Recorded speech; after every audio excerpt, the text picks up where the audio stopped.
All right, it is fight week. It is fight week. UFC 266 goes down this weekend, and for me that means one thing and one thing only: the long-awaited return of a certain Nick Diaz. Obviously, we know he's going to be fighting ruthless Robbie Lawler in a fight that was originally scheduled to be at welterweight, but now it's going to be on middleweight. We'll touch on that in a little bit. I want to talk about, certain events that have happened this week. I want to talk about Nick Diaz and Robbie Lawler, and I want to discuss the fight a little bit. Before I do, my name is Rahul J. Chan. This is the Battle Camp. Thank you very much for joining me. If you're new to the channel, please consider subscribing. However, if you're familiar with the channel, if you know who I am, if you're aware of me, you will know I am a certified Nick Diaz fanboy. I am genuinely, Nick Diaz is one of my favorite fighters. He probably is my favorite fighter ever. Right, so a couple of months ago when they announced that this fight is happening, Nick Diaz is making his return, I was genuinely over the moon. I was so excited because I didn't think I personally would have the opportunity to sit here and talk about an upcoming Nick Diaz fight for this YouTube channel. The lifestyle that Nick Diaz has been living over the last few years, where he seemed to be in a Vegas nightclub every single night of the week, and I'm actually wearing this t-shirt in homage to that period of his life because he always seemed to be in a black t-shirt during that period. I'm joking, obviously. I didn't put this on especially for Nick Diaz, but that kind of part of his life felt so far removed from the version of him when he was a elite mixed martial artist. I just felt it'd be so difficult for him to come back and be that person he once was, that he needs to be to compete again, even though he did express a desire multiple times during that period to come back and fight. But anyway, we are where we were where we were, but now we are where we are because he's finally making his return. And I tell you what, before we talk about the fight and before we talk about Nick Diaz as a fighter, let's talk about some of the stuff that's happened this week, because the elephant in the room is the late notice change in weight class. Like I said, it was originally scheduled to be at welterweight, and a couple of days ago, Ariel Helwani breaks the news. This fight is now happening at middleweight, and it's come to light since that it's at Nick Diaz's request. And the fact that Robbie Lawler accepted the change straight away just shows what kind of a fighter Robbie Lawler is. But that was the first kind of alarm bell that started ringing in my head, because I'd seen Nick Diaz's progress on social media and pictures he'd been uploading, and it looked like he was in good shape. And Nick Diaz is a guy that's never struggled to make weight before. And I felt to myself, oh, this is something fishy, because that's not something we usually associate with Nick Diaz. But then I thought to myself, you know what? When have we ever had a Nick Diaz fight week where things go swimmingly well? There's always road bumps during a Nick Diaz fight week, and this just happens to be one of those. I just felt like, actually, you know what? He probably couldn't be bothered to cut weight. So he's sitting there thinking, so why are we cutting weight again? Why are we putting ourselves through this? And then he decided that he doesn't want to do it. And that's a Nick Diaz sort of thing to do. Like, he decided yesterday that he doesn't want to come to the media day, so he didn't go to the media day, right? So I managed to kind of reconcile all of that in my mind. And actually, apart from that, I can't say I'm concerned for Nick Diaz at all, to be honest with you guys. And actually, it's actually annoyed me, some of the reaction that I've seen to a little clip of Nick Diaz shadowboxing during kind of when the UFC film fighters in the full fight kit, like little clips that they put together prior to, that fight starting that they show on the screen and whatnot. You know what I'm talking about. And the interview that Nick Diaz had with Brett Okamoto. So, Nick Diaz had that interview with Brett yesterday, and I'm a little bit annoyed that Brett didn't ask him about the change in weight for the fight. And maybe they filmed it before that news was official. I don't know. Maybe Brett got told not to talk about it, but I would have hoped that that gets addressed. And apparently Nick Diaz is going to be at the press conference today. So in theory, that should get addressed today then. But going back to what I was saying, some of the things that Nick Diaz said during that interview, people started calling out, like my mate James, who is a man of sound intelligence. Even he messaged me this morning saying how he's concerned that Nick Diaz, it feels like Nick Diaz has been coerced into fighting. It feels like he doesn't want to fight and he's being forced to do it. And Ariel Helwani questioning Nick Diaz's motivation for the fight game and saying that should he be fighting? And I just kind of, and I said this in a previous video that I made about Nick Diaz, like, if you go back and look at Nick Diaz when he was fighting in his prime, the kind of themes, the kind of things that he said back then, his opinions, and just his outlook on training, fighting, training partners, his teammates, money in the sport, etc. Those are the same sort of things, the same kind of things he was saying during that interview with Brett Okamoto. And to me, like, I feel like it's a little bit unfair to isolate one or two sentences from what he said during that interview and use that as the basis for your opinion on whether he should be fighting or not. Because I feel like you need to take his whole, like, everything into account and not isolate something and use that out of context. You need to take into account that he's openly said he hates doing interviews, he hates talking, like he feels like he can't express verbally how he's feeling very well. Like, he said that in interviews in the past. You know he's awkward in front of the camera. And I feel like it's unfair for us to pass judgment on whether he should be fighting off the back of that interview, which is a situation that is unnatural to him. He hasn't had an interview in God knows how long. And yeah, that's my opinion on that. Aside from that, the little clip of him shadowboxing, people looking at that saying he looks so slow, he looks like Evander Holyfield, etc., etc.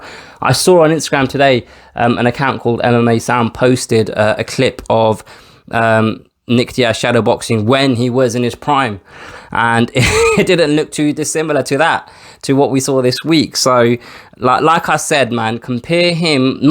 Don't just look at him now. Compare this to what we saw back then, and then have an opinion, right? Now, look. Everybody gets old, and we all know he hasn't fought in 6 years' time. But, like, we need to separate what we believe his mind state is from what we think his physical attributes might be, because I don't feel like his mind state is any different to what it was back then. Now, looking at his physical attributes, he does look a little bit softer. I'm not going to lie, and maybe that's just a product of the fact that he hasn't had to cut weight. And like, physically, we don't know what we're going to see, right? Like, we've seen so many fighters get old overnight, and we just haven't got enough data of Nick Diaz now to say that, to know what we're going to see on Fight Night. We might see someone that is really old. We might see someone that shouldn't be in there. But to me, in my mind, the kind of fighter Nick Diaz was when he was in his prime, it wasn't someone that was overly explosive, that relied on athleticism, in terms of speed or kind of strength or power.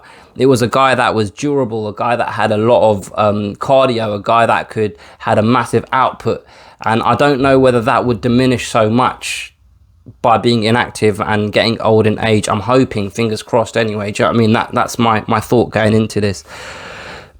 Aside from all of that, man, I feel like Nick Diaz is an icon of the sport. I feel like he has a special place in the history of the sport, not just because of what he accomplished inside the octagon, not just because of his fighting style, not because of the exciting fights that we've had, but also the sound bites like, Don't be scared, homie. Like, you know, if I say that, people know who said it, and we'll be able to recall why or when he said it. Do you know what I mean? Like the little, and it's negative. I suppose they put the sport in the negative like back then, but the little scuffles they had in the octagon after "Don't be scared, homie." After Jake Shields beat Hendo, I think it was, they had a scuffle with what's his face, the weirdo. How have I forgotten his name? It will come to me. You guys know who I'm on about, when he jumped in the cage. How have I forgotten his name? Anyway, but you guys know the scuffles in the cage, just his whole demeanor, the whole kind of, like, literally, like, I feel like he's the last of a dying breed, man, in the sport. Like, nowadays, I feel like you got fighters that are athletes and sportsmen, but to me, Nick Diaz has always been a fighter first, a martial artist, and he's never been an athlete or a sportsman. He's been a fighter and a student of the game, a martial artist.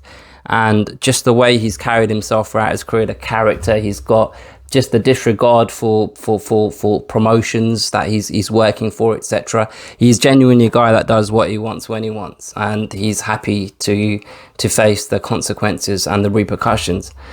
And that's why he is my favorite fighter ever. That is why Nick Diaz is my guy.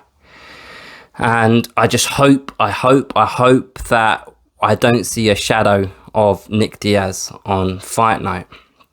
Robbie Lawler, similarly, is a legend of the game. Now, quickly about Robbie Lawler, like, when he came back to the UFC after the UFC bought out Strikeforce, he fought Josh Koscheck, and this was, I've got his page open here, this was back in 2013, and it was either a prelim or it was the opening bout of a card. And I thought, this is a guy that's basically just fighting out the rest of his career. He had a checkered kind of past in terms of results of fights when he was back in Strikeforce, and it felt like this is a guy that won't kind of achieve the lofty kind of potential or the aspirations his team had for him back when he fought Nick Diaz the first time. But for him to come back into the UFC, knock out Josh Koscheck, and go on the run that he went on to finally climb that mountain, become the UFC champion. And he didn't just become the champion through like this easy journey. He fought Carlos Condit when Condit was one of the best in the world. He fought Rory McDonald in that brutal fight. And like, it mustn't be forgotten just how much of a legend Robbie Lawler is. Like, for him to have the journey that he went on, it's almost similar to me to Charles Oliveira, but the difference is Charles Oliveira has had this journey and he's peaking at his peak age, whereas Robbie Lawler was well into his 30s when he became the champion. And to me, that accomplishment kind of far outweighs even Bisping, because Bisping was always there or thereabouts, whereas when Lawler was at Strikeforce losing to fighters that you wouldn't think that he should be losing to, or you thought, oh, this guy didn't get to the heights that we thought he was going to get to. It felt like he's a guy that didn't fulfill his potential, but you know, it turned out he did, because he was at one time the best in the world. Fair enough, he's on a 4-fight losing streak at the moment, but what we got on Saturday night, and why this is the main event for me, and why this is the fight that's getting the most attention in terms of numbers for Countdown on YouTube, etc., is because we've got two genuine legends of the sport fighting each other. But we've got Nick Diaz, who I've just said earlier on, to me is an icon of the sport. Like, he genuinely, like, for me, he's not even a cult figure, because to me, a cult figure is someone that's quite niche. But I feel like either you respect him, you love him, or you can't stand him, or you hate him. But Nick Diaz, 100%, as they say, moves the needle. And the numbers don't lie, B. The numbers don't lie.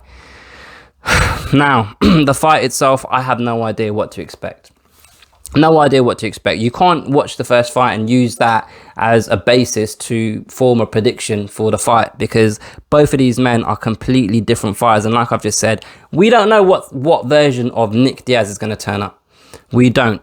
Like I've said earlier in this video, I feel like the strengths of Nick Diaz are strengths that kind of age might not necessarily diminish so bad, but we don't know what his kind of reactions are going to be like. So one thing that he was good at previously is he had a good chin, and he was able to react well to shots that his opponent were throwing, roll with punches, etc. Who knows if he can do that Saturday? Who knows if he has the reactions to do that? Who knows if he still has the chin? But aside from that, from an offensive point of view, I don't feel like this much time out of the octagon will have, or you know, the increase in age will have a massive adverse effect on what he's able to produce in there. Time will tell, man. We'll see. But by way of prediction, like, you know who I'm gonna pick in it. You know I'm gonna pick Nick Diaz, because I'm in the Nick Diaz army. Like, I'd be a really shit soldier. Like, I'd probably die on the first mission, because that's what I am, a shit soldier.